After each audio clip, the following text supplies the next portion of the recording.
estado patológico del paciente. Pero sobre todo en el diagnóstico periodontal, lo que nosotros queremos determinar es la clase de enfermedad, la magnitud de la enfermedad, la distribución, eso obedece si es generalizada o localizada, que es algo muy importante, y también el tema del tipo de enfermedad, ¿sí? El tipo, la magnitud, la distribución y la gravedad de la enfermedad. Esos 4 parámetros nosotros queremos identificar con el diagnóstico periodontal. ¿Para qué? Todo esto lo vamos a hacer para saber si estamos ante una enfermedad gingival solamente, una enfermedad periodontal, o si estamos ante la manifestación sistémica de una enfermedad periodontal. Que vamos a tener varias manifestaciones sistémicas de enfermedad periodontal, y es muy importante esto porque esos cuadros sistémicos conducen a mayor cantidad de enfermedades. O sea, no solo vamos a encontrar patrones en la boca, sino en el resto del cuerpo de la persona. Nosotros, ¿qué pasos vamos a seguir en la clínica para arribar a un diagnóstico en sí, no periodontal solamente? Vamos a hacer una inspección clínica y para eso nos vamos a valer de la inspección visual y el sondaje. El sondaje como tu protagonista del diagnóstico periodontal, chicos. Esto no lo pierdan de vista. ¿Qué necesitan ustedes para hacer un práctico de periodoncia? Sí o sí, la sonda. Si no tenemos sonda, no nos llaman a los docentes de perio, no hay paciente aceptado, rechazado ni nada. ¿Pueden hacer historia clínica? Perfecto, pero sin sonda no hacemos ficha periodontal, no hacemos periodontograma, no hacemos diagnóstico periodontal y no trabajamos sobre un paciente periodontal. Sin sonda no hay prácticos de periodoncia, ¿se entendió? Bueno, ¿de qué nos vamos a valer para la inspección visual? Primero de la visión indirecta y también nos vamos a valer del espejo para tener visión indirecta. Y también, ¿por qué no? Vamos a tener elementos complementarios al diagnóstico que van a ser el examen radiográfico, los modelos, el análisis de los modelos obtenidos a través de las impresiones y las fotografías. Nosotros en esa primera visita vamos a recabar los datos del paciente a través de la historia clínica, y esa historia clínica se compone siempre al principio de los datos filatorios, los antecedentes médicos y los odontológicos. Estos datos filatorios, antecedentes médicos y odontológicos son muy importantes porque nos van a nos van a permitir determinar un montón de cosas. Entre ellas, por ejemplo, los datos filatorios nos arrojan datos como la edad y el sexo. Y acá voy a hacer hincapié en varios ítems. La edad, ¿por qué? Porque, por ejemplo, en ciertas etapas de la vida, por ejemplo, la menopausia en la mujer, por ejemplo, el embarazo en la mujer y la adolescencia, tanto en mujeres como varones, son etapas que se caracterizan por tener desórdenes hormonales, explosiones de hormonas, picos hormonales, que hasta que llegan a establecer un equilibrio, no es que generan enfermedad gingival ni periodontal, solamente que alimentan a través de la falta de higiene un desarrollo de enfermedad gingival. ¿Se entiende? Esto es muy importante. Por eso la edad nos sirve a nosotros. ¿Qué otra cosa nos sirve saber? Nos sirve saber los factores socioeconómicos del paciente, a qué se dedica, también si tiene hijos y todas esas cosas, porque esto nos va a permitir a la hora de pensar en un plan de tratamiento, cómo adapto lo que yo necesito que el paciente haga a la vida de esa persona, porque muy importante, es que nosotros no hagamos planes de tratamiento ilógicos que el paciente no los va a poder llevar a cabo, porque el paciente lo que va a hacer es se va a terminar de ir de nuestra primera consulta y va a decir, no puedo hacer nada de esto porque es muy difícil aplicarlo en mi vida. Primero porque podemos pedirle, por ejemplo, que vaya y compre un montón de accesorios de higiene que sobrepasan lo que el paciente tiene ingreso por día, o porque simplemente lo que le estamos pidiendo en su día es un montón de actividades que no las va a poder realizar porque tiene un montón de cosas que hacer en su día. Entonces, todo esto nos va a permitir desarrollar un plan de tratamiento, tratar de conocer en profundidad al paciente. Además, ¿qué vamos a detectar a través de la historia clínica? Los antecedentes médicos, y ahí tenemos los hereditarios, los propios del paciente, y los antecedentes odontológicos, tanto hereditarios como propios del paciente. El paciente ahí nos va a contar si el papá o la mamá tuvo diabetes, infarto, hipertensión arterial, y todo esto a nosotros nos interesa. Como factor sistémico, uno que yo me encanta rescatarlo, es el hecho de que el paciente tenga diabetes. La diabetes, por si no saben, o si lo saben, buenísimo, genera trastornos en la cicatrización a través de múltiples mecanismos, pero los más importantes son la alteración del colágeno. El colágeno que tiene esa matriz de tejido conjuntivo está totalmente alterado, y además la matriz de tejido conjuntivo, que tiene un montón de proteínas, también está alterada. Por lo tanto, esa cicatrización es mucho más lenta y es mala en calidad. O sea, la cicatrización es mala y encima lenta. Además de eso, ese paciente diabético tiene trastornado totalmente su sistema de defensa. Por lo tanto, es súper susceptible a la aparición de infecciones y enfermedades. Entonces, saber que el paciente es diabético, o no saber que el paciente es diabético, pero saber que el padre o la madre es diabético, es importante para nosotros, porque puede que ese individuo que nosotros estamos atendiendo más adelante desarrolle una enfermedad. ¿Ok? La enfermedad en el diabético también tiene fases más rápidas que en el resto de los individuos, por lo cual también es importante tener el dato. Y otra cosa es muy importante que el paciente tenga una enfermedad sistémica, por ejemplo, como el SIDA, en donde también son proclives a las infecciones, y no solo a las infecciones, sino a enfermedades específicas que vamos a encontrar dentro de las enfermedades periodontales en la boca. Por ejemplo, la gingivitis marginal lineal que se da en el enfermo de SIDA, ¿sí? Entonces, son detalles que nosotros tenemos que tomar del paciente sí o sí. Y por otro lado, lo que vamos a hacer es observar, que tenemos, acá yo les voy a pedir que anoten todo esto, cuáles son los factores locales que ustedes tienen que prestar especial atención cuando van a la boca del paciente. Y esto, ojalá que sea un ejercicio que lo hagan todas las clases de perio, porque esto va a garantizar que ustedes lleguen a un buen diagnóstico y sobre todo a un buen plan de tratamiento, porque si ustedes ven estos factores locales necesitan ser resueltos para poder devolverle salud al paciente. Y esos factores locales son, por ejemplo, tener restos radiculares. Disculpen, punto y aparte, o entre comillas, corchetes o paréntesis, está en portugués, porque acá una aclaración, muchas de las imágenes que contiene el Power son de Instagram dedicados a la periodoncia, que más tarde cuando terminemos le voy a hacer publicidad. Entonces este es un Instagram en portugués, es muy lindo, tiene imágenes muy copadas, así que le voy a invitar a que si les gusta la perio, o simplemente si quieren aprender un poco más de perio, lo sigan. Por ahí están en inglés, algunos en portugués y algunos pocos están en español, pero próximamente la cátedra va a hacer su propio Instagram para que puedan tener el contenido en su propio idioma. Bueno, acá en esta imagen que vemos de factores locales, lo que van a poder apreciar es que dice, por ejemplo, restos radiculares, que son las raíces residuales. ¿Por qué? No es tipo un resto radicular, porque es un resto radicular nomás. Porque ese resto radicular generalmente tiene una caries, está infectado. Entonces tiene un acúmulo de bacterias importantísimo que no nos va a permitir resolver ningún estado periodontal. ¿Ok? Además, el aumento gingival, esos agrandamientos gingivales que a veces se ven en zonas, por ejemplo, lo que muestra acá en la foto, es una zona de segundo molar o de tercer molar, donde hay una encía que está recubriendo la parte distal de ese molar. Pero no solamente se puede dar ese agrandamiento gingival en esa zona determinada de la boca, sino que también esos agrandamientos gingivales a veces se dan en la zona de incisivos, por ejemplo, los anteroinferiores o los anterosuperiores. Entonces, lo que hacen es aumentar la cantidad de superficie que tiene placa bacteriana y generar pseudobolsas, ¿sí? Que las pseudobolsas son parte de la gingivitis, ¿se entiende?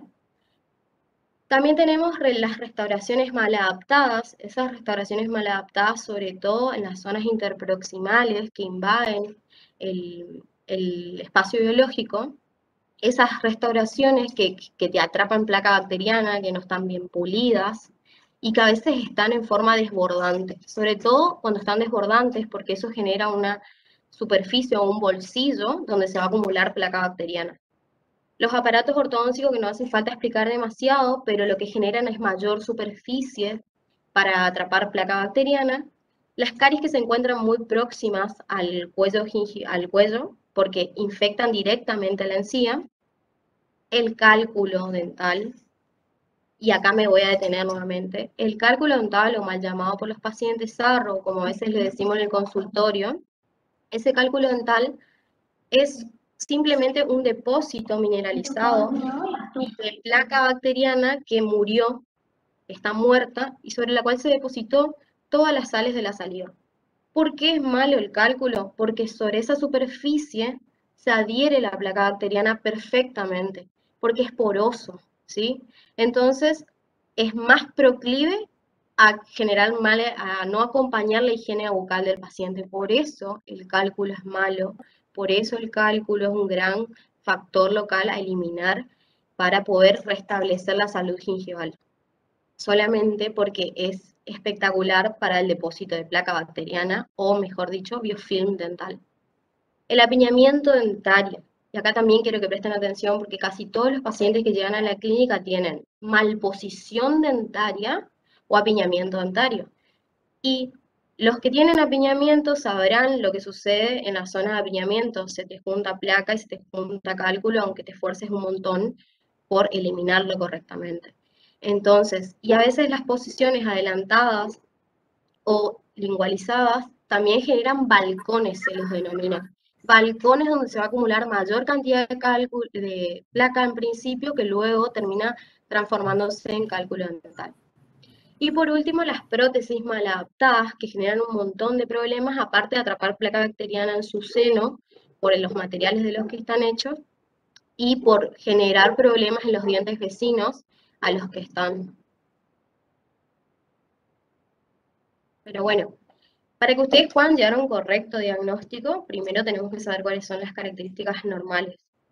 Y esas características normales son las que a veces cuando ustedes nos presentan un paciente, son las que no saben decirnos. Entonces cuando quieren describir lo que les parece que está mal, no saben cómo hacerlo. Así que vamos a hacer un leve repaso. Esto está bien explicado en lo que es el capítulo 2 del Carranza, y de ahí lo pueden leer.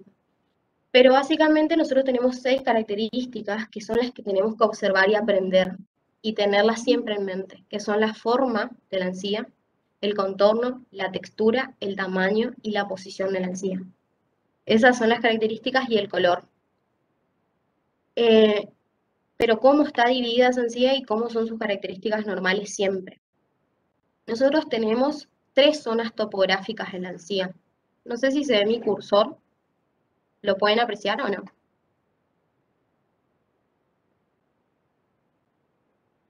¿No? No sé. Sí, se ve. No se ve. Bueno, Se ve. Nada, si le haces zoom al power, capaz va a ser mejor, porque se ve bueno, muy a la, chiquitito. ahí pruebo.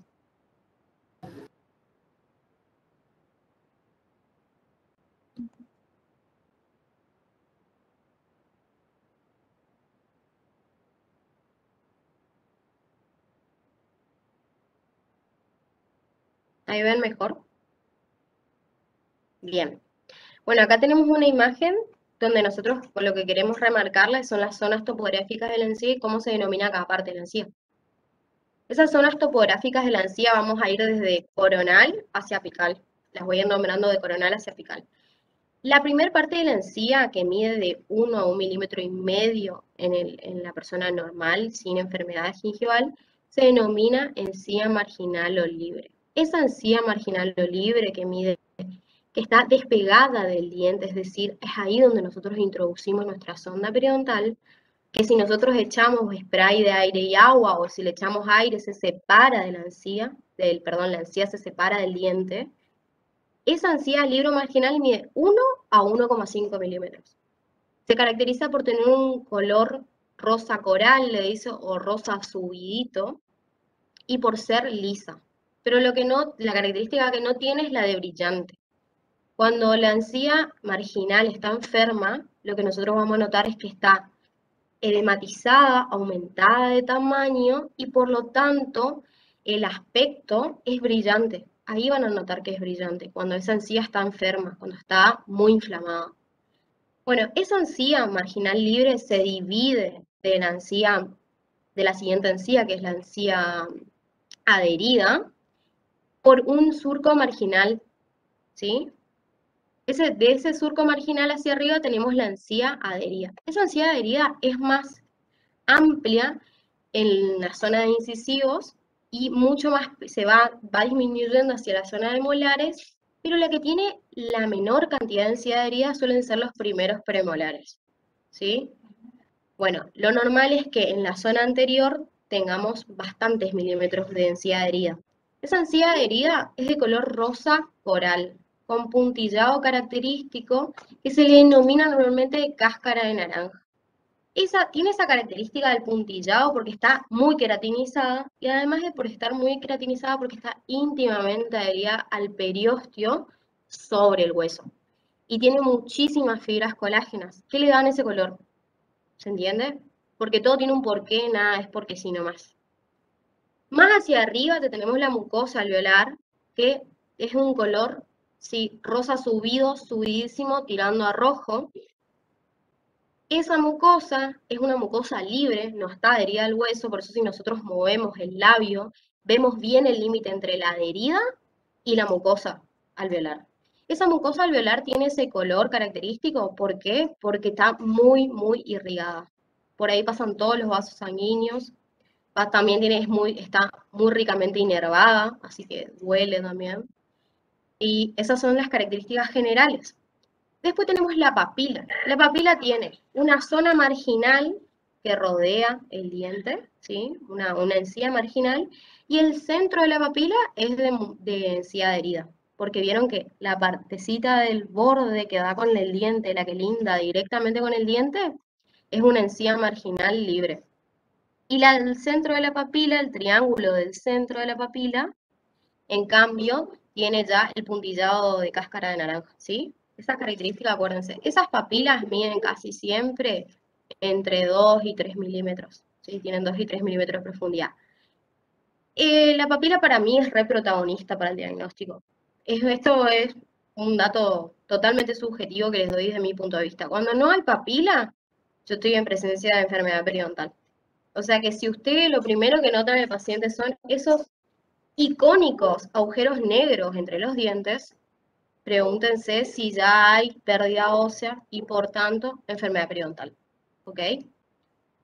Además de todas estas características normales de la encía, lo que ustedes tienen que saber es que el diente se encuentra protegido por un periodonto de inserción y uno de protección.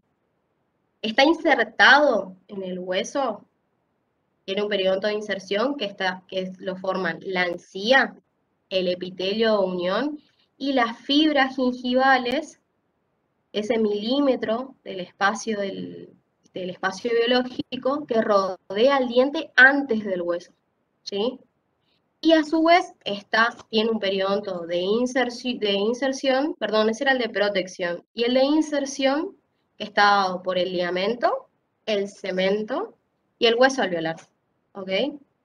Entonces vuelvo a repetir, es importante esto, tenemos un periodonto de protección dado por la encía, el epitelio de unión y las fibras gingivales, no fibras periodontales. Y un periodonto de inserción que está dado por el ligamento periodontal, el cemento y el hueso. Es bastante simple si uno lo piensa, pero bueno, igual nunca está mal decirlo. Entonces, como les decía, teníamos una encía sana que tiene 3 zonas topográficas que se van a ver modificadas en el estado de enfermedad y que van a tener las características de la imagen del medio, que es una gingivitis, donde ustedes pueden ver, no sé si se ve mi cursor, pero voy a tratar de explicarles como para quien no puede ver mi cursor. Nosotros en ese margen gingival que tenemos, ya vemos que ese margen está irregular. Que las papilas están bulbosas, por decirlo de algún modo, han cambiado su tamaño, están aumentadas, ese margen, como les dije, es irregular, y tenemos zonas donde claramente se ve de un color rojo, no es un color rosa coral. Entonces ha cambiado el tamaño, ha cambiado la forma, ha cambiado el color. También, ¿qué cambió? ¿Cambió el puntillado? ¿No cambió? ¿Qué ven ustedes? Se ve el color brillante. Bien, se ve brillante, está hematizada, está Mira, inflamada. Bien, muy bien. ¿Qué más pueden ver así? ¿Qué factor local se ve en la imagen del medio? ¿Placa? Sí, se ve placa. Que hay encía enrojecida también. Que se Sí, cambió el hay color. encía enrojecida. La adherida se ve Las con el papilas punteado también. característica. Sí, las papilas. ¿Cómo están las papilas? ¿Cómo las ven ustedes? Están edematosas y la forma triangular ya prácticamente está redondeada en vez de ser triangular. Bien, hay algo que me hiciste acordar al decir esas características, y es que las papilas siempre terminan como en un filo de cuchillo. Y cuando tenemos enfermedad gingival, al estar engrosadas, hematizadas, inflamadas, se ya pierden esa terminación perfecta que tienen para pasar a tener formas bulbosas, redondeadas. Cuando vemos papilas redondeadas, casi siempre estamos en presencia de enfermedad gingival. Otra cosa que nos va a pasar es que o el paciente nos va a relatar que tiene sangrado espontáneo, que a veces siente sangre en la boca, o que cuando se cepilla le sangra, o cuando nosotros hagamos sondaje vamos a notar sangrado de sondaje. La enfermedad gingival no suele generar dolor, por eso es crónica, por eso las personas no acuden generalmente por enfermedad gingival a la consulta, pero sí nos van a contar de esto del sangrado. Entonces, cuando hay dolor, tenemos que pensar en alguna resolución de urgencia, porque dolor no suele haber, pero puede existir. Ahora, el sangrado es casi siempre un signo de enfermedad gingival, ¿sí? Y lo que nota el paciente siempre es esto, de que tiene halitosis, mal aliento, que es acompañado por la mala higiene. Y por último, en la periodontitis, que quiero que vean en esa imagen, y bueno, ahora quiero que me cuenten, yo ya les estuve diciendo varios signos que podrían notar, pero quiero que ustedes me cuenten qué es lo que ven en esa periodontitis que tenemos ahí. Las encías se encuentran un poco retraídas. ¿Cómo? Recesión gingival. Ajá. Sí, Desapareció podemos ver la recesión. Cambio de color también. Bien. ¿Ustedes ven las características normales? No existe papila. La coloración también. Bien. La Yo les cuento pérdida de lo las que yo veo papilas. en esta para machetearles las próximas que vamos a ver. Yo acá veo primero esos espacios negros que le conté, o sea, esa ausencia de papila que me indica lo que dice ahí en el punto 1, la pérdida de hueso. Si yo tengo pérdida de hueso, tengo enfermedad periodontal, ¿sí? En cambio, si yo no tengo pérdida de hueso, generalmente estoy ante la presencia de una gingivitis, de bolsas falsas. Entonces, yo lo que veo son espacios negros, que me indican que perdí la papila y que me indican que perdí hueso en esa zona. Además estoy viendo cálculo, mucho cálculo que se extiende debajo de esa encía. Y por ejemplo, no sé si en el lateral de mi lado izquierdo se aprecia bien el límite amelocementario y luego se ve que la raíz continúa de un color más amarillento.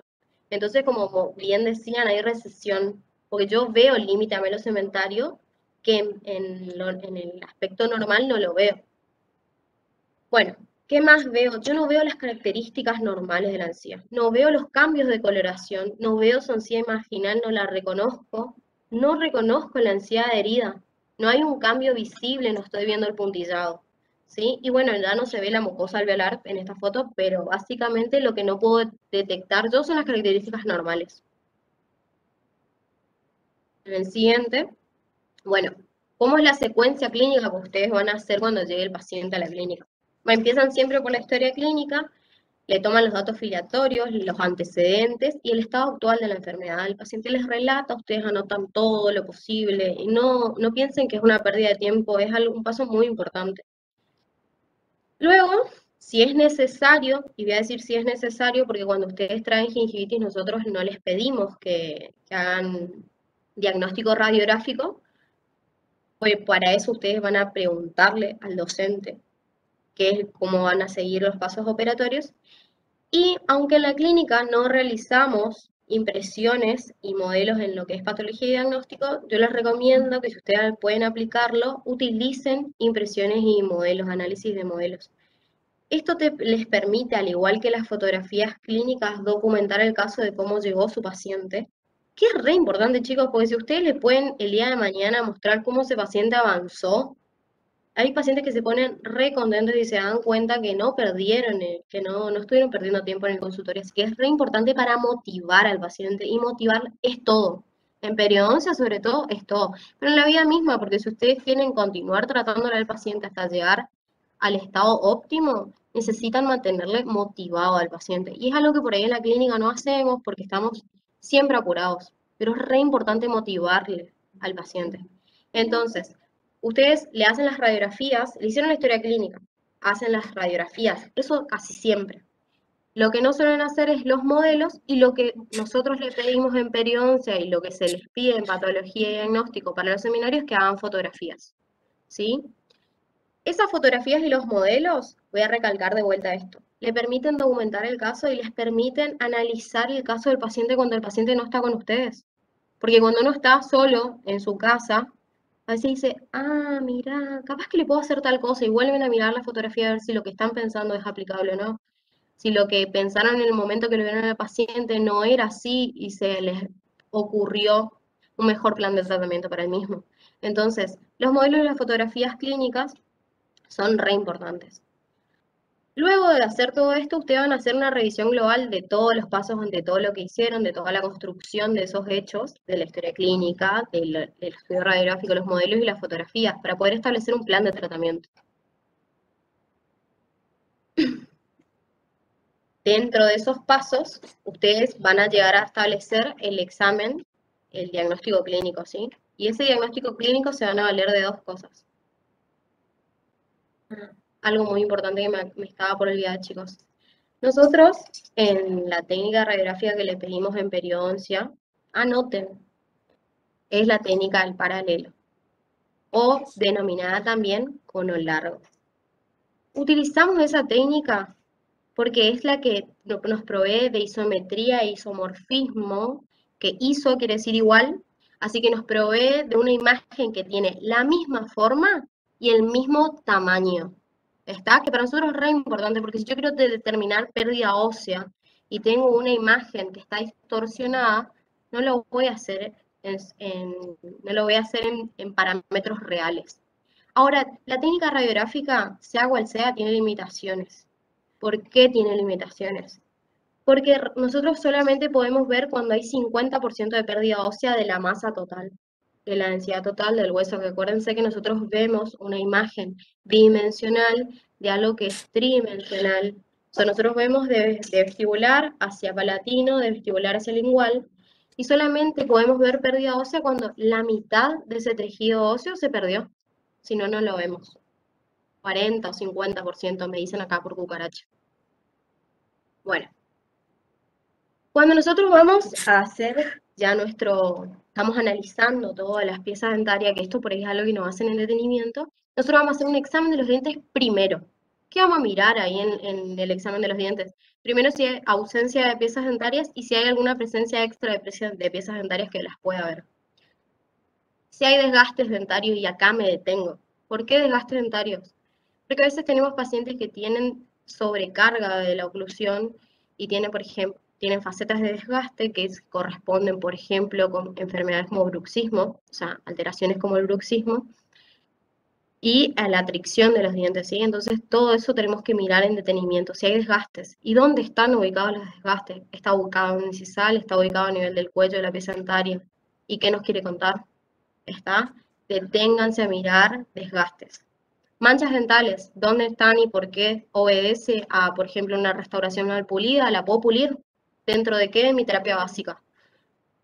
Hipersensibilidad. El paciente reclama, por ejemplo, que al tirarle el spray de agua y aire, siente sensibilidad.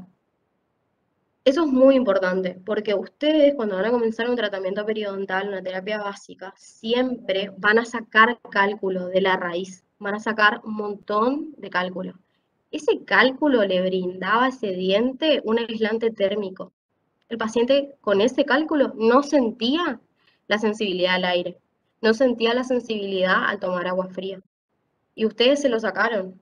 Y el paciente, si ustedes no le avisaron, les va a reclamar que ahora tiene sensibilidad dentaria que no la tenía. Entonces, antes de comenzar el tratamiento, averigüen si el paciente tiene sensibilidad alguna y avísenle, porque lo que uno no avisa en la consulta diagnóstica solamente es una excusa.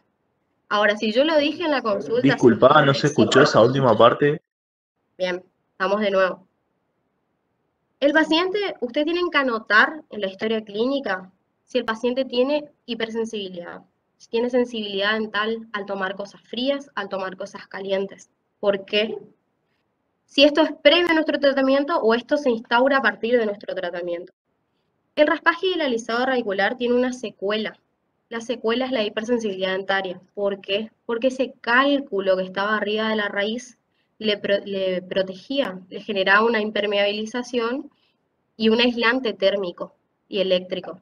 Entonces, ustedes sacan, porque ¿qué es el cálculo? El cálculo es un cerámico, chicos. Es una acumulación de depósitos minerales. Pensémoslos como materiales dentales, un cerámico. Entonces, al sacarlo, ustedes le retiraron el aislante térmico a ese paciente. Si ustedes no le avisaron al paciente, el paciente va a creer que ustedes le generaron un daño. En cambio, lo que tiene que saber el paciente desde la primera consulta es que esa es una secuela del tratamiento, que sí se puede mejorar con una serie de aplicación de productos y demás, o con cirugía, pero que eso existe y que eso sucede, ¿sí? Si no piensan que ustedes le realizaron un daño como alumnos de la facultad, y no tiene que ver con eso, es una secuela de haber quitado el cálculo de la raíz, ¿está? Pregunta, ¿Se entendió? ¿qué pasa si, bueno, realizamos el tratamiento, qué sé yo, se le dio una pasta y el paciente después de 6 meses, un año sigue presentando sensibilidad? Bueno, ahí tenemos varias opciones. Una, si el paciente está estable, está en fase de mantenimiento, nosotros podemos pensar y replantearnos si ese paciente es apto para una cirugía periodontal de recubrimiento radicular. Esa sería la mejor opción, la que soluciona el problema de raíz. La otra solución, viable casi siempre y que requiere de menos trabajo por parte del odontólogo y de no realizar una intervención quirúrgica, que es aplicar productos, sobre todo como el nitrato de potasio, por ejemplo, que son de aplicaciones múltiples y va reduciendo la sensibilidad. Mi consejo personal es tratar primero con esos productos como nitrato de potasio. Hay uno que es muy famoso que se llama NanoPe. Esos productos que no implican hacer técnicas invasivas son mejores. Instaurar ese tipo de terapia es mejor que decirle al paciente, yo te puedo hacer una cirugía genial, porque el odontólogo la pasa bomba haciendo una cirugía. El que la pasa mal es el paciente, ¿sí? Vos le haces tener un postquirúrgico y un montón de cosas que todos los que pasaron por una cirugía saben. Entonces, primero métodos poco invasivos y después nos vamos a técnicas más invasivas. Bueno, Sí. ¿qué es lo otro que vamos a revisar? Decime. Y si mi paciente tiene bien las encías, digamos, ya no tiene más retracción, se recuperó bastante bien y sigue presentando sensibilidad, No, lo primero es tratar con ANOPE y si no, hacer cirugía de recubrimiento radicular. Hay muchas técnicas. aunque yo no visualice raíz, digamos.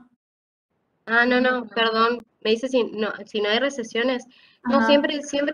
casi siempre que el paciente tiene sensibilidad, hay recesiones. Si no hay dentina expuesta.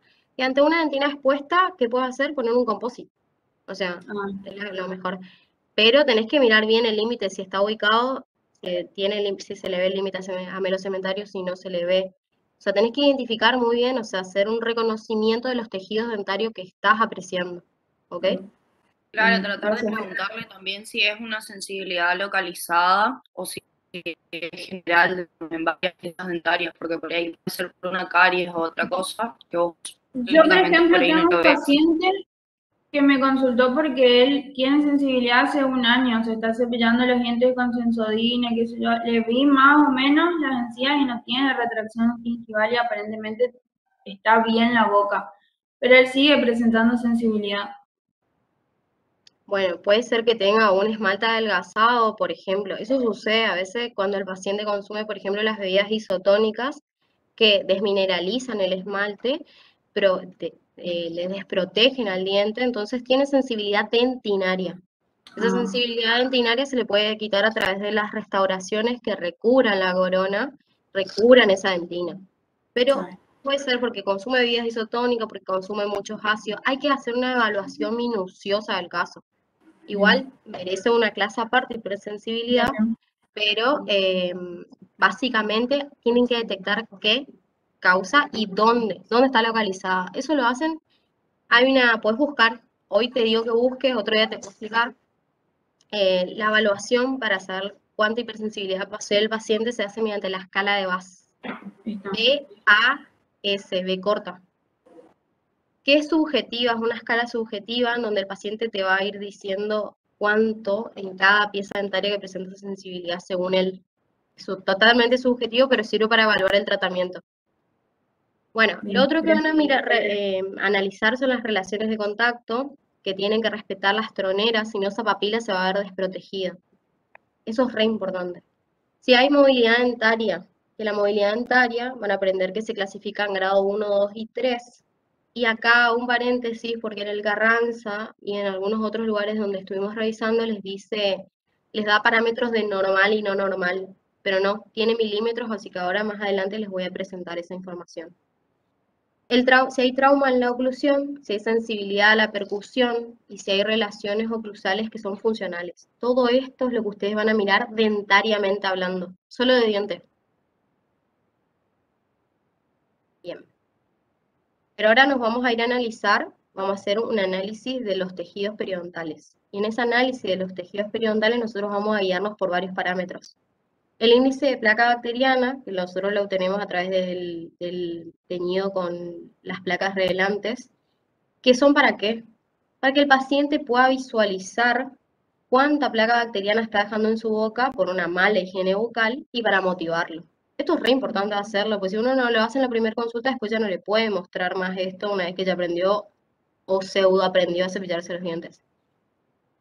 Los otros parámetros que vamos a tener son sangrado de sondaje, profundidad de sondaje y nivel clínico de inserción. Esos 3 parámetros nosotros los obtenemos mediante nuestra amada sonda periodontal. Después tenemos la movilidad dentaria y las lesiones de furcación que nosotros tenemos que inspeccionar a través de una sonda especial que se llama sonda de Navers, pero en caso de que ustedes no la tengan, que es lo más normal, lo pueden hacer con la sonda común. ¿Qué es el sondaje? El sondaje, como ya habíamos dicho, está dentro de la inspección clínica y complementa la evaluación visual que hicimos de los tejidos periodontales. Nos permite determinar la hemorragia, la profundidad de bolsa, el nivel de inserción, y cuando ya estamos instrumentando en raspaje alisado, nos permite detectar cálculo, porque nosotros vamos a meter la sonda y vamos a poder determinar si hay alguna rugosidad. También nos va a permitir evaluar si dejamos correctamente lisa la superficie cementaria, ¿sí? Nosotros con la sonda nos vamos a ayudar para poder tener sensibilidad táctil. Todos estos datos de sondaje nosotros los vamos a volcar en un periodontograma y en una ficha periodontal. Hoy yo no me voy a detener en eso porque vamos a tener un taller específico para que ustedes aprendan a completar la ficha periodontal y el periodontograma. Lo que sí les voy a decir es que la sonda que nosotros les pedimos en la facultad siempre es la sonda de Marquis. Esa sonda de Marquis está calibrada en milímetros y esos milímetros van de 3 en 3. Tiene una parte plateada de 3 milímetros, una parte negra de 3 milímetros, una parte plateada nuevamente de 3 milímetros y nuevamente una parte negra de 3 milímetros. Va de 3 en 3 y tiene 12 milímetros activos, ¿sí? Existen otras sondas de preferencia mía, por ejemplo la UNC, que va de 1 en 1, pero no importa, no viene el caso, y generalmente se les acepta cualquiera de las 2 sondas en la clínica. Pero la que a ustedes se les suele pedir y la que suelen conseguir es la de 3 en 3. Que es re importante que la sonda sea calibrada, porque ¿qué dijimos? Sonda calibrada. Si ustedes compran por ahí esas pakistaníes, lo que sucede es que la sonda no está calibrada y las manchas, porque no se le puede decir líneas, sino manchas, van de 4, 5, 7, 6, 3, 2, 1, no importa, o sea, ni siquiera se sabe cuántos milímetros está la mancha de cambio de color. Entonces, por eso es muy importante que consigan sondas calibradas. Y generalmente las empresas que calibran las sondas son las marcas más importantes de la odontología. Punto de aparte. Nosotros vamos a obtener la profundidad de sondaje. Y acá tenemos algo importante que resaltar, que existe una profundidad real o profundidad biológica y una profundidad clínica de sondeo. Esa profundidad biológica es la distancia real que existe entre el margen gingival y la profundidad total. ¿Qué es lo que sucede? Nosotros con la sonda no obtenemos la profundidad real, porque hay varias cosas que no nos van a permitir obtener la profundidad real. Pero obtenemos una profundidad clínica de sondeo, ¿sí? Que es hasta donde llega la sonda, ¿sí? Esa es la diferencia. Una es la real, la que realmente tiene esa bolsa periodontal, y la otra es una ficticia o clínica, que es la que nosotros obtenemos con la sonda periodontal. ¿Y de qué? ¿Por qué tenemos ese problema de no obtener la profundidad real? Porque tenemos varias cosas que condicionan nuestro sondaje. Una es el tamaño de la sonda, que es muy importante porque hay sondas muy grotescas que no entran, que tienen tamaño tal que no ingresan perfectamente en la bolsa, entonces jamás nos van a permitir llegar hasta el fondo. La otra es la presión que utilizamos, que la presión de la sonda es mínima, chicos. Nosotros nos vamos a colocar en el surco gingival y vamos a dejar que la sonda ingrese hasta donde nos permite. No es que vamos a clavarla, no es un explorador, ¿ok? Bueno, la otra son las condiciones gingivales. A veces la bolsa es muy delgada y profunda, entonces no nos permite llegar hasta abajo, o tiene consistencia fibrosa. Y también en los espacios interventarios, en las troneras, que lo que sucede es que tenemos que meterla a veces en diagonal, que no es correcto porque la sonda se ingresa paralela al eje de la pieza dentaria. Entonces esas son las cosas que no nos permiten obtener una profundidad biológica o histológica y nos hacen obtener una profundidad clínica de sondeo. Acá lo que aprecian es la hermosa ficha periodontal, pero como les dije lo van a dar más adelante.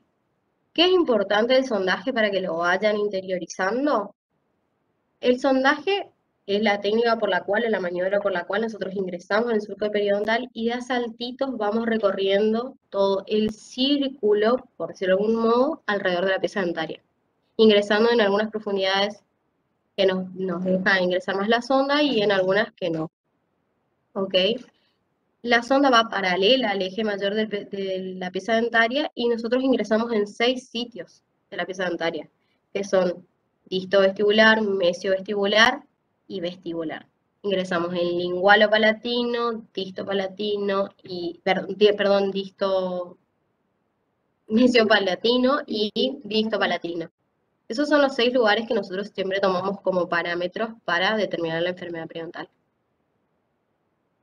Ahí lo que pueden ver en esta foto, que les está por pasar de largo, que son las lesiones de bifurcación, es la sonda de Navers. Es una sonda que en su parte activa tiene una forma redondeada o de gancho, parecida al explorador, que tiene medidas cada 3 milímetros como la de Marquis, y nos permiten determinar el nivel de bifurcación, que puede ser grado 1, 2, 3 o 4, que también se les va a dar más adelante, por lo cual no me voy a detener acá.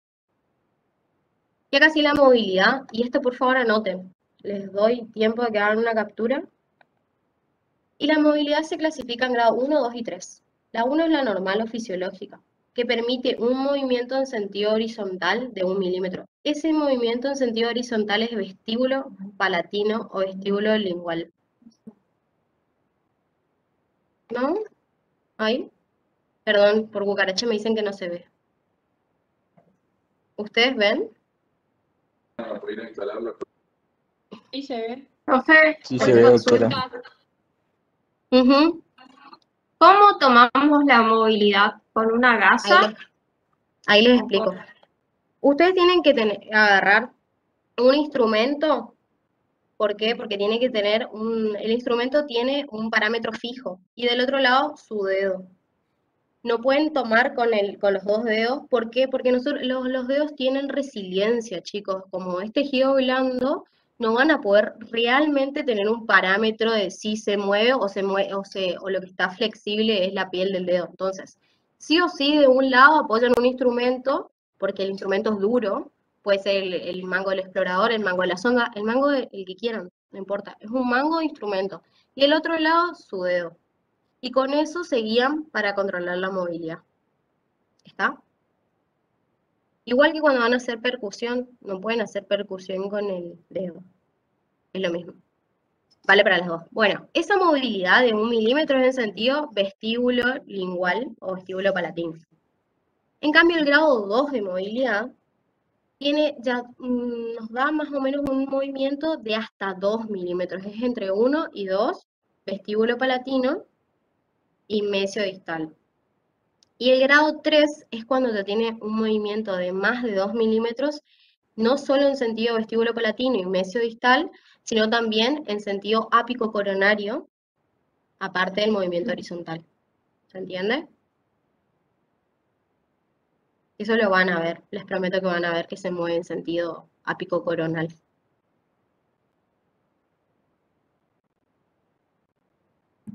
Bueno, acá es un concepto de profundidad de sondaje, que es la distancia que está expresada en milímetros, que se da entre el margen gingival, donde está posicionado, y hasta donde ingresa la sonda. ¿Sí?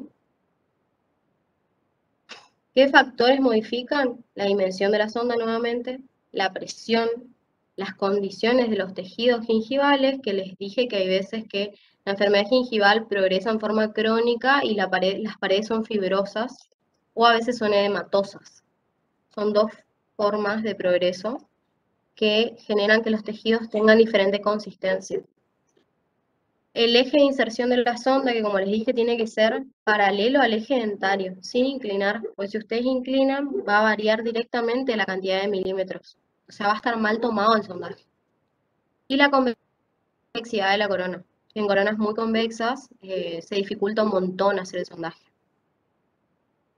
El nivel clínico de inserción. El nivel clínico de inserción, en cambio, nos provee un límite fijo, que el límite fijo es el límite amelocementario, que es la división entre lo que es nuestra corona y nuestra raíz. Es el límite se detecta perfectamente al pasar la sonda, porque vamos a ir desde un esmalte que es liso, que no nos detiene, porque tiene una superficie pulida, brillosa, hermosa, a un cemento que es poroso y que nos provee de rugosidades. Entonces, van a notar bien, si a veces no logran verlo por el cambio de coloración, lo van a notar a través de la sensación táctil. Así que recorran ese diente de arriba hacia abajo para encontrar el límite amelocementario. Recuerden que el límite amelocementario varía la posición dependiendo si estamos en los contactos interproximales o si estamos en vestibular o palatino, ¿sí? Recuerden eso. Entonces va del límite amelocementario hasta donde ingresa la sonda. Eso es nivel de inserción.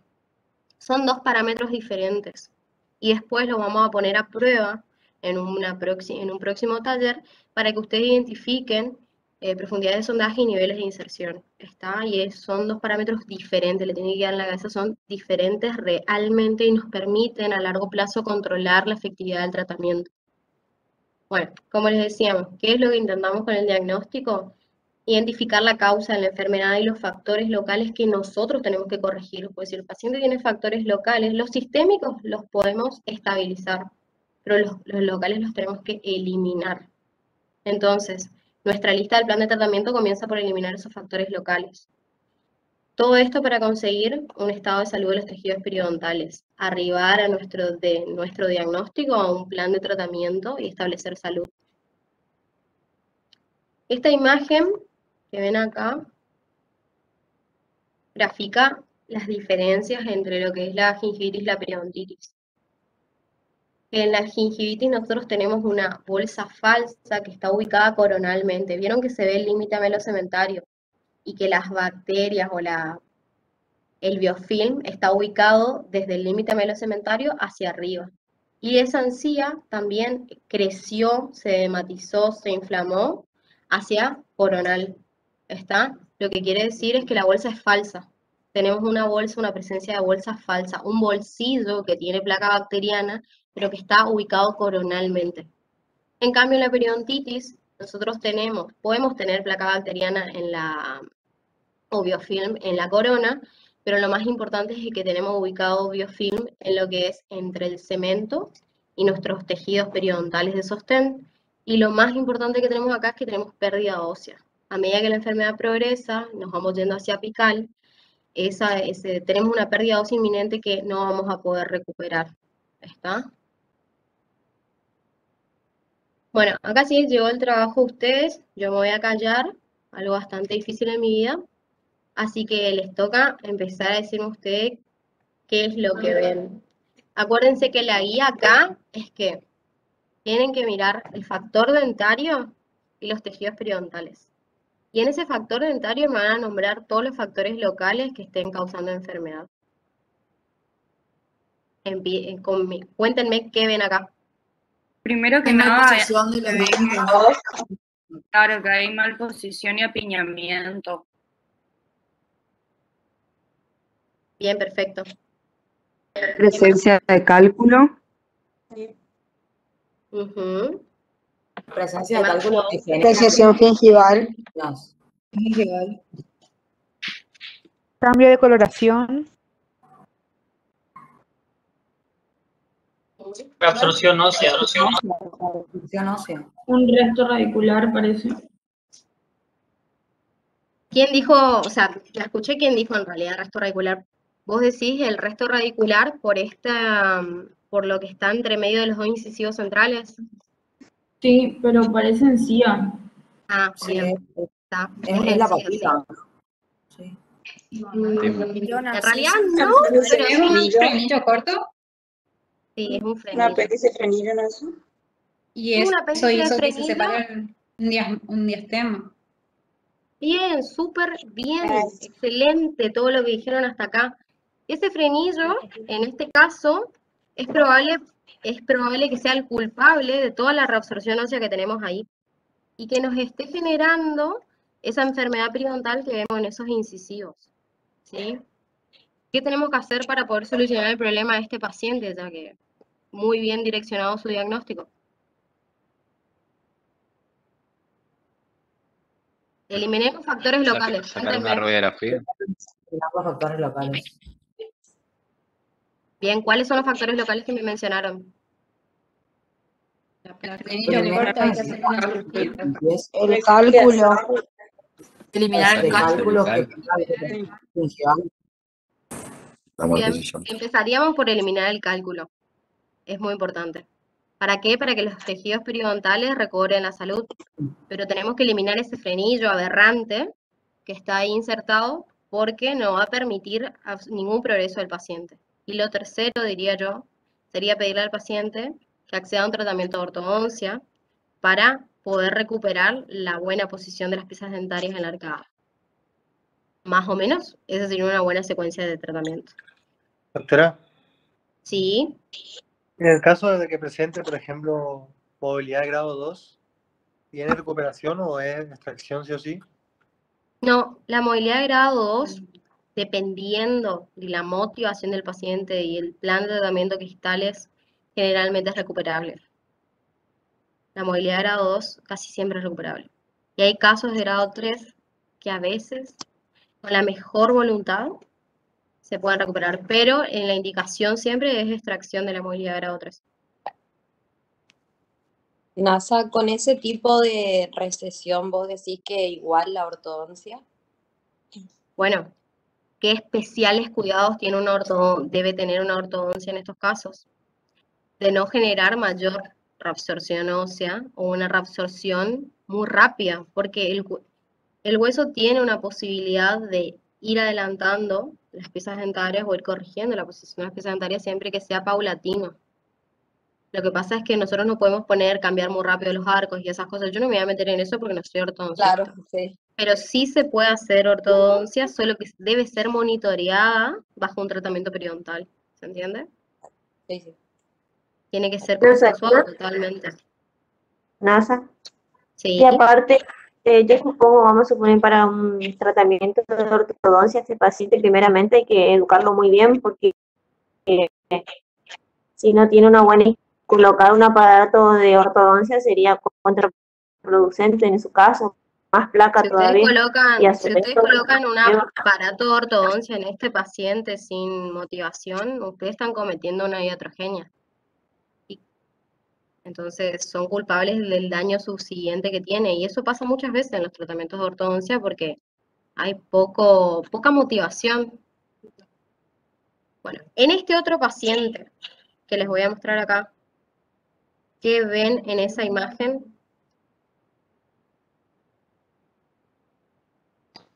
Exposición de la porción radicular. Eso puede ser por mala técnica de cepillado. Una app. Puede ser, sí. O que se cepilla muy fuerte. Lo que se ven acá son recesiones múltiples. Las recesiones múltiples suelen tener una causa Facetas. que esté en ¿Puede ser toda por la trauma boca. oclusal? ¿Por trauma oclusal? Exacto.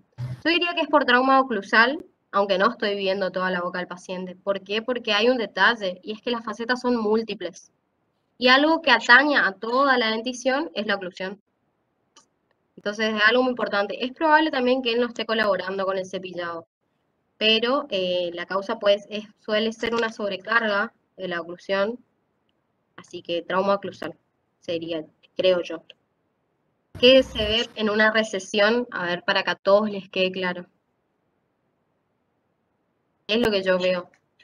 El cuello la unión cemento-esmalte y además el cambio de coloración. Bien, súper, Pero se perfecto. pueden ver bien las facetas de desgaste y el cambio de coloración que se da porque se expone la raíz. ¿Cuál es el plan de tratamiento que ustedes harían en un paciente de recesión? Aunque no es algo que hagan comúnmente en la clínica. ¿Qué piensan que tendrían que hacer? ¿Rellenar con composite? Primeramente, Corregir la oclusión mediante un plano. Bien, primero corregir la causa, la etiología. Siempre corregir el factor local que lo ocasionó. Primero eso, si yo no corrijo el factor local, no voy a poder hacer nada. Lo segundo, o lo primero que por lo que podemos empezar es por el raspaje. Porque si quiero hacerle una cirugía de recubrimiento radicular, tengo que dejar esas superficies radiculares en perfecto estado. ¿Está? Bueno, vamos a la siguiente. Acá ya ven el resultado de una cirugía de recubrimiento radicular hermosa, donde ya no ven más ningún límite melocementario. Eso es producto de la periodoncia, así que les muestro para que amen un poco la periodoncia. Sí. Ese es el mismo paciente. El mismo paciente, sí. Chicos, todas estas fotos fueron robadas de buenísimos Instagram que les voy a pasar después para que sigan. ¿Qué vemos en esta foto? Presencia de sarro, pérdida interproximal. cambio de coloración. Las papilas perdieron su forma. Sí, ¿qué más? La mucosa está brillante. Pérdida de hueso. Encía redondeada. Pérdida de hueso. Sí. Acá, aparente, así, causa etiológica. Una papila en Sí, forma bulbosa. malposición. Diastemas. Diastemas. Las relaciones interproximales acá no existen. Las relaciones interproximales están todas mal. Entonces, ¿qué sucede? Esas papilas están totalmente expuestas a la acción masticatoria y por tanto van a dejar de existir como tales. Además, se nota por las piezas dentarias de atrás, no sé si ven a la izquierda en la foto, que hay todo recesiones, al igual que en el incisivo central del lado derecho. Se ve que hay todo recesiones. Bueno, todo eso probablemente obedece a una causa de trauma oclusal y sumado a eso tiene un hermoso estado periodontal, porque tiene tiene muchos factores locales de retención de placa y tiene muchísimo cálculo. Entonces, ¿qué harían acá nuevamente? Corregir la oclusión. Raspaje. Raspaje Y alisado. Limpieza. Bien. La limpieza. Vamos a desterrar el tema de la limpieza. Pueden decirlo ustedes en su vida cotidiana, yo no me voy a enojar, pero para lo que es la facultad, debería ser así en todos los ámbitos, pero como sé que no lo utilizan en todos los ámbitos, es como la restauración hermosa que hacen, que le llaman arreglo. No voy a pretender que le digan raspaje siempre, pero dentro de los términos facultativos, ustedes lo que instalan en el paciente es una terapia básica. Y dentro de los pasos de la terapia básica, ustedes hacen raspaje y alisado. Si es radicular, si están tratando una gingivitis, solo hacen raspaje supragingival. Y eso es lo que tiene que estar anotado en la libreta. Raspaje supragingival o raspaje y alisado radicular o tal paso de la terapia básica. ¿Está? Bueno. La siguiente foto. ¿Qué ven? Apiñamiento y mal posición. Mal posición, sí. Retracción Presencia de gingival. placa. Sí, están reinflamadas las encías. Mala oclusión también. Anterior. Cambio de Una coloración. inoculación. Cambio de coloración, muy bien. ¿Vieron También que se en cuenta la- brillante. ¿Me podría hacer una mordida abierta? sí es una mordida abierta? No sabemos por qué, pero tiene. Eso en la anamnesis le podemos preguntar si usó chupete, si tiene algún hábito de succión, X. Pero podemos preguntar en la anamnesis y seguro vamos a llegar a algún hábito, algún mal hábito. Quiero que observen ahí en el sector anterior inferior que las encías se ven como de color, no sé, gris, verde, no sé cómo está la coloración cómo están los colores en su computadora, pero yo lo veo entre violáceo y gris en Tienda algunas violeta. zonas. Sí. Bueno, toda esa región se nota a simple vista que tiene cálculo subgingival, porque si no hubiese cálculo subgingival, esa encía sería de color rosa coral. Entonces, cuando ustedes ven oscuridades en la encía marginal, no me llamen, porque no terminaron de raspar. No me llamen. Les pido, por favor, a nadie. Si ustedes ven que la encía marginal presenta colores verde, violeta, negro, blanco, ahí hay cálculo. Hay que meter la cureta, ¿ok? Bueno, vamos a la siguiente. Acá no hay dudas. ¿Qué ven? Cálculo.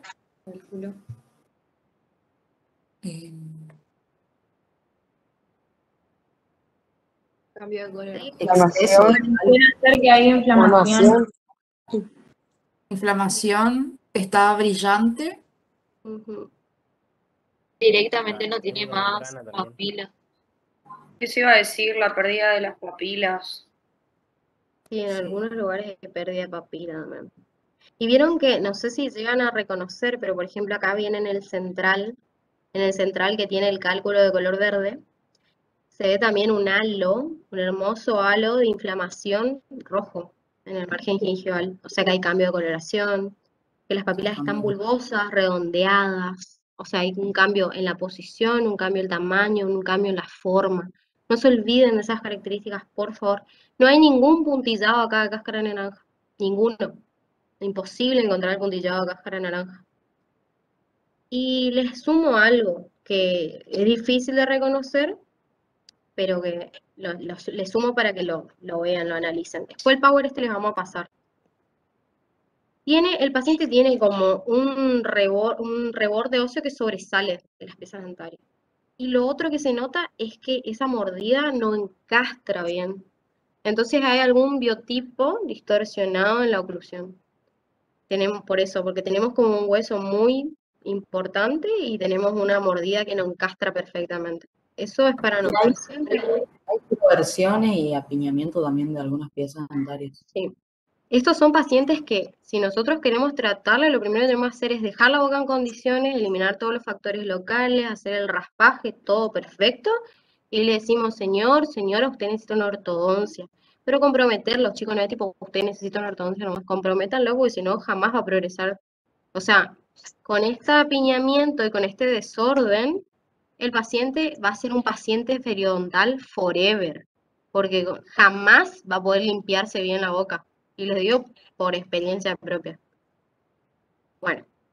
Nasa, antes de que sigamos, pues nosotros en la clínica, si tenemos un paciente que tiene estas características y necesita un tratamiento de ortodoncia, por ahí es como que los pacientes que llegan a la clínica no tienen los recursos para un tratamiento ortodóntico o creen, pero bueno, por ahí nosotros del lado de estudiantes y futuros profesionales creo que podemos decirle que no es tan inaccesible como creen que es.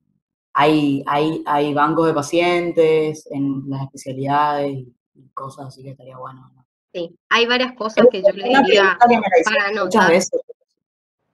Una es que hay muchos lugares donde, por suerte, nosotros estamos en una ciudad donde se dictan un montón de posgrados y especialidades en ortodoncia.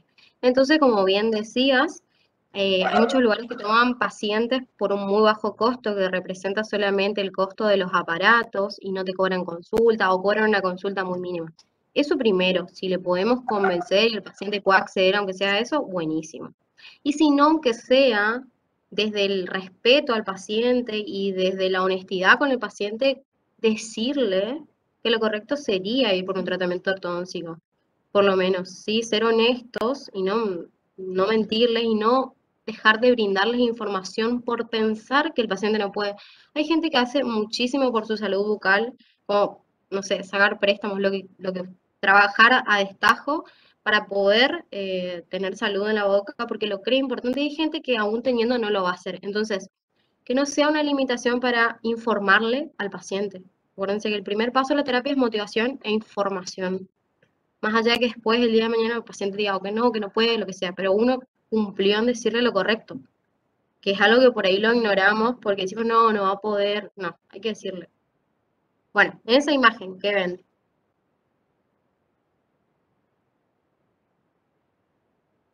Cálculo, inflamación, recesión.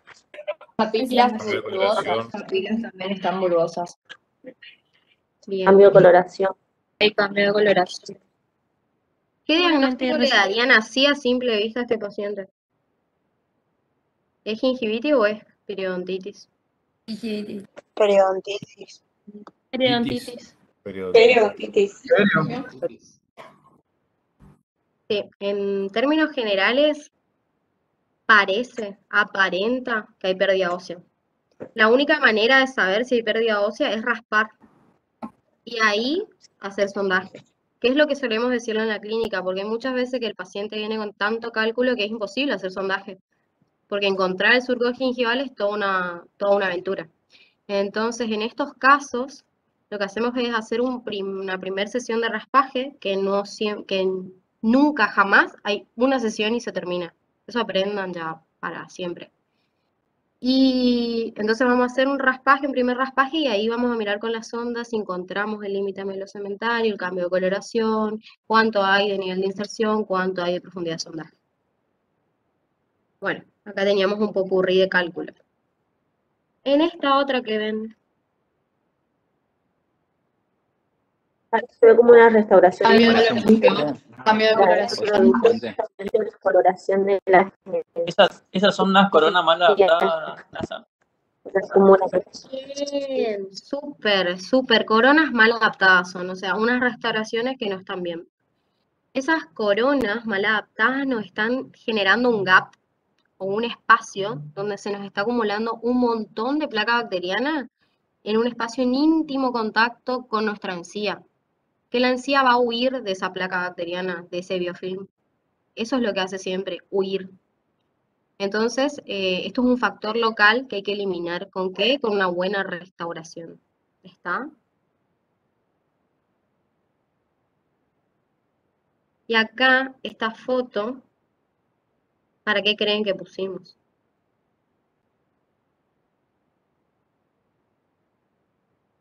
Para que Porque veamos veamos la diferencia entre los márgenes. Bien. Las coronas quedaron altas, bajas. No se respetó el espacio ideológico. Sí, la verdad que todo lo que dijeron está perfecto. Sí, en realidad no tienen una buena confección anatómica las restauraciones. ¿No coincide la línea media? Tampoco. Muy bien. Muy bien, Parecen chicos, la verdad, necesitar perfecto todos los detalles que la me dieron. página anatómica. Bueno, hay varias cosas acá que van a tener que tener en cuenta. Lo que les voy a adelantar es que hay un teórico que es de gingivectomía y el alargue coronario, que lo que tienen que aprender a mirar en esta evaluación dentaria, en esta inspección de lo que es del diente, es a empezar a mirar las longitudes de los dientes. Y a empezar a buscar la estética, no solo coronaria, sino la estética rosa que le dicen. Esa estética rosa, tanto los ortodoncistas saben muchísimo de esto, los periodoncistas ni hablar, y los protecistas también. Y nosotros vamos a buscar escalonar los incisivos con respecto a los caninos, y también vamos a buscar que tengan la longitud que generalmente tienen estos dientes. Los incisivos centrales casi siempre miden 11 milímetros. Los incisivos laterales miden 9 milímetros. Y los caninos miden entre 11 y 13 milímetros. Casi siempre más en torno a 13 milímetros. Y se forma un hermoso triángulo que hoy no les voy a mostrar, que tiene que ver con esta estética de las piezas dentarias anteriores. Quiero que empiecen a mirar eso y a tomarlo en conciencia porque le van a agarrar la onda a lo que es la cirugía periodontal, que son los teóricos que ustedes van a tener, y es la información que ustedes necesitan para poder entender esos teóricos y lo que podrían hacer aprendiendo periodoncia. ¿Está? Bueno, acá creo que es una de las últimas. ¿Qué ven? Gingivitis. Una. Sí. Que ya no existen las papilas. Hay algunas papilas que están ausentes o muy inflamadas y deformadas. Pero habría que hacer sondaje para saber si hay pérdida. Pero no hay acumulación de mucho sarro, eso también me llama la atención. Pero saben que hay mucho biofilm. ¿Y saben qué se me ocurre a mí mirándole a esta boca sin tener datos? Se me hace que es un paciente adolescente. Porque estas encías así muy edematizadas suelen obedecer a trastornos hormonales. No siempre el trastorno hormonal está en la adolescencia, pero la mayoría del tiempo lo está. También en embarazado por medicamentos, ¿no? Sí, las embarazadas, pobres. La embarazada encima que tiene 1 millón de problemas, tiene encima enfermedad periodontal. Bueno, acá. ¿Esto qué es? Periodontitis. Listo. No se diga más. Pasemos a la siguiente. Todo lo demás ya me contaron en las anteriores. Pero hay algo importante acá que quiero que lo noten. Las facetas que se encuentran por la cara oclusal. Dejaste, sí. Hay una prótesis acá. Hay una prótesis fija. Un puente inferior. Fija. Ajá. Un hermoso puente. Quiero que vean algo. Algo re malo de los puentes. Yo detesto los puentes, pero bueno, a veces son necesarios.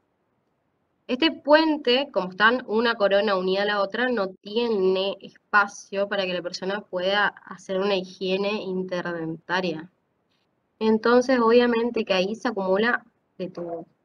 Y obedece a la inflamación que tiene en ese sector. ¿Ok? Eso siempre pasa con las prótesis tipo puente. Y otra cosa también muy importante es que tiene ahí una oclusión invertida en el caso del lateral, por ejemplo.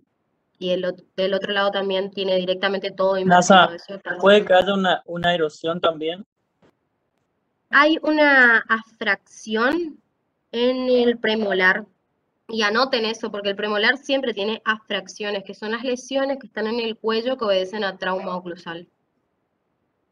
En el Carranza, hago acá un paréntesis porque me están diciendo, nosotros notamos que están mal los conceptos de erosión, abrasión, atricción y afracción. Entonces esos conceptos nosotros les vamos a pasar correctamente porque está mal traducido el libro en realidad. Y esa traducción errónea ha llevado a que esté mal. Pero bueno, pasa. ¿Este pago lo van a subir, NASA? Pregunta. Sí.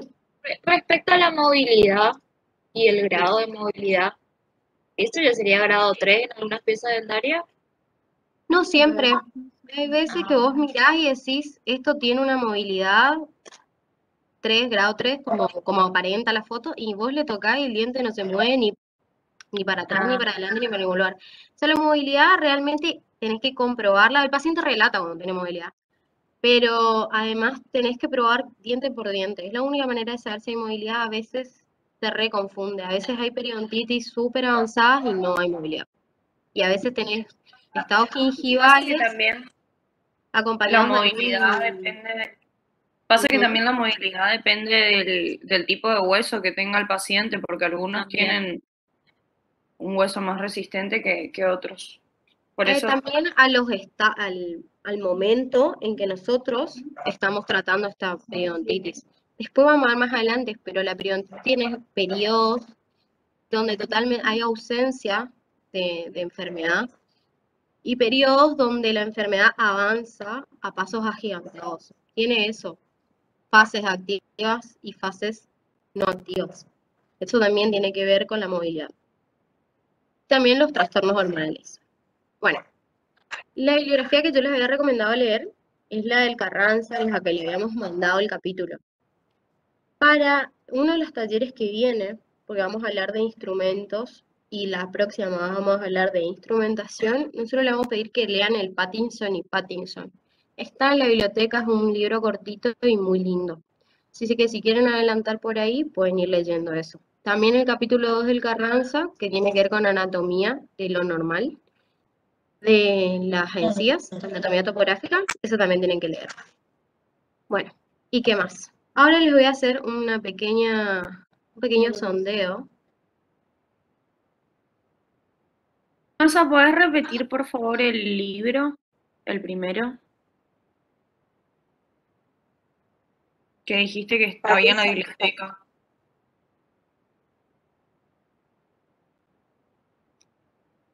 Estás muteada, no sé.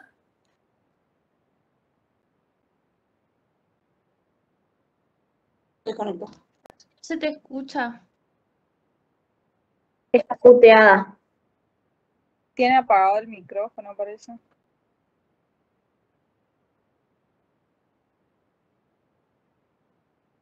Ahí está, perdón chicos, estaba hablando, gracias que me avisaron. Chicos, hay chicos que están ausentes y nosotros ahora vamos a hacer una pequeña evaluación de este taller que les va a salir ahí en pantalla. Tienen muy poco tiempo para copiarse, la idea es que hayan prestado atención al teórico. Así que bueno, la van a hacer. A nosotros nos van a llegar todos los resultados individuales y de ahí vamos a tomar la nota del taller, ¿está? E igual, de todos modos, todos los que hablaron, obviamente tienen un puntaje extra. La idea de estos talleres es que sea siempre dinámico y que participen. El premio es por participar y esto vale para la promoción, ¿está? Bueno, les abro el sondeo o el examen y lo hacen, ¿sí? Tienen 3 minutos, son fáciles las preguntas. Ahí está.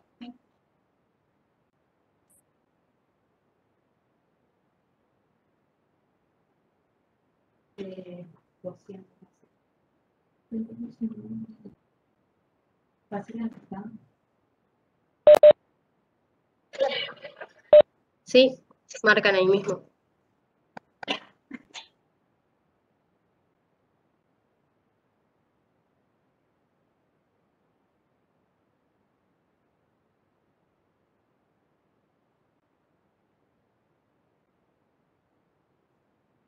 No sé, 227. ¿Quién salió?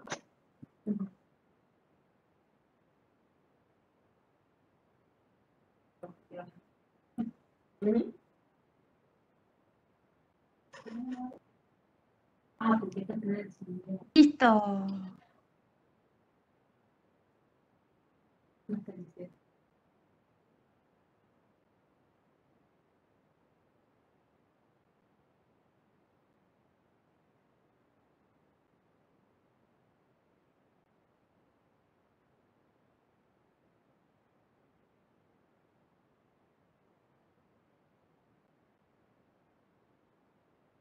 Listo, ahí yo creo que mandé.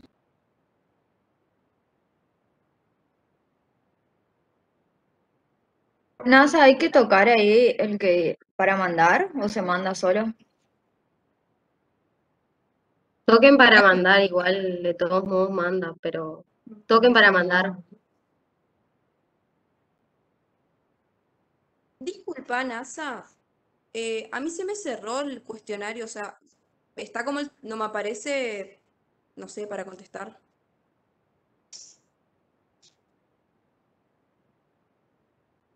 No está prendido tu micrófono, NASA. Perdón. Está abierto el cuestionario, quedan 56 segundos y tenés que tocar en la parte de abajo al lado del chat. Ahí te aparece el sondeo. Encuesta, creo que les aparece a ustedes.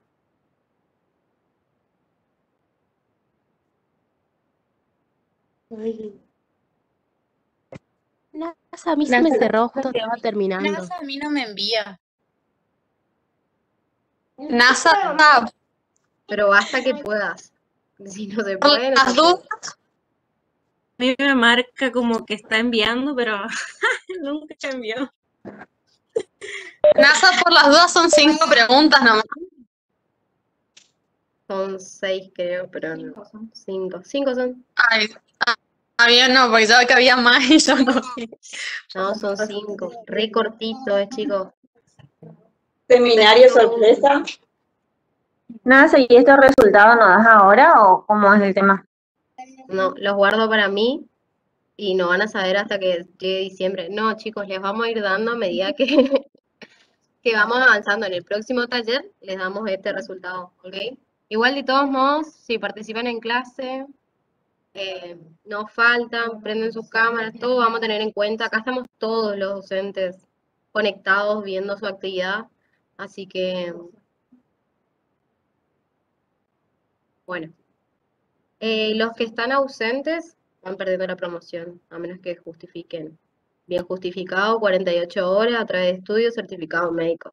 Listo. Lo dije todo. Estamos, chicos. NASA, Ujú. te hago una pregunta. A mí se me cerraron como 2 veces la videollamada, digamos, y volví a poner mi presente cuando volví a ingresar. Ujú. No pasa nada, digamos. No, no pasa nada porque tenemos la lista, chicos, no se preocupen. Ah, dale, dale. Gracias. Estamos. Bueno, bien.